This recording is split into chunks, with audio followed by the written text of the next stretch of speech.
ஐயா ஐயா. சண்முகம். அம்மா.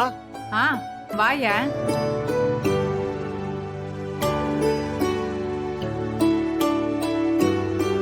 எப்படி இருக்க சண்முகம்? நான் நல்லா இருக்கேம்மா.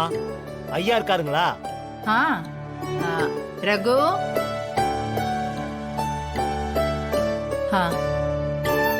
ஐயா வணக்கம். ஐயா வணக்கம். அம்மா வணக்கம்மா. வணக்கம். நல்லா இருக்கியா? நல்லா இருக்கம்மா. எப்படி இருக்க சண்முகம்? உங்ககிட்ட வேலை பார்க்கறப்போ நாங்க நல்லா தானே இருப்போம். எனக்கு உங்க தோட்டத்துல வேலையும் கொடுத்து உங்க கையால தாலியும் எடுத்து கொடுத்து எனக்கு கல்யாணத்தையும் பண்ணி வச்சீங்க. இப்ப எனக்கு ஆம்பளை புள்ள பிறந்திருக்கான் ஐயா.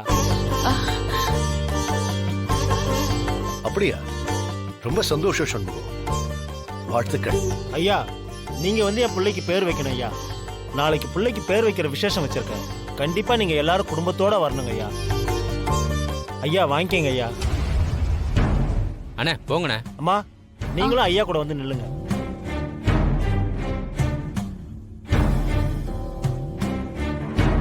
என் சொந்த பந்தம் யாரு வரலனாலும் கவலை இல்லையா. ஆனா நீங்க கண்டிப்பா வரணும். உங்க வாயால என் பிள்ளைக்கு நீங்க தான் பேர் வைக்கணும். அப்பதான் என் புள்ள வாழ்க்கை ரொம்ப நல்லா இருக்கும். இந்தாங்க ஐயா தட்டை வாங்கிக்கங்க. வாங்கிக்கங்கம்மா. அவசியம் வரணும் ஐயா. கண்டிப்பா வரே சண்முகம். அப்ப நான் வரேங்க ஐயா. வரேங்கம்மா. இரு சண்முகம், காஃபி குடிச்சிட்டு போ. இல்லங்கம்மா, இன்னும் நிறைய இடத்துல பத்திரிக்கை கொடுக்க வேண்டியிருக்கு. நான் போயிட்டு வரேம்மா. ஐயா வரேங்கய்யா. வரேங்கம்மா. சரி போயிட்டு வா. சண்முகம் சின்ன வயசுல இருந்து நம்ம தோட்டத்துல வேலை செய்யறான். ரொம்ப வருஷமா நம்ம குடும்பத்துல ஒருத்தனா இருக்கான். நல்ல விசுவாசியும் கூட. நாளைக்கு அவன் குழந்தைக்கு சிறப்பா ஏதாவது செய்யணும். அண்ணா, தன்முக வீட்டு விசேஷத்துக்கு ஏதாவது வாங்கணும்னா சொல்லுங்கண்ணே. நான் இன்னைக்கே வாங்கி வச்சிடறேன்.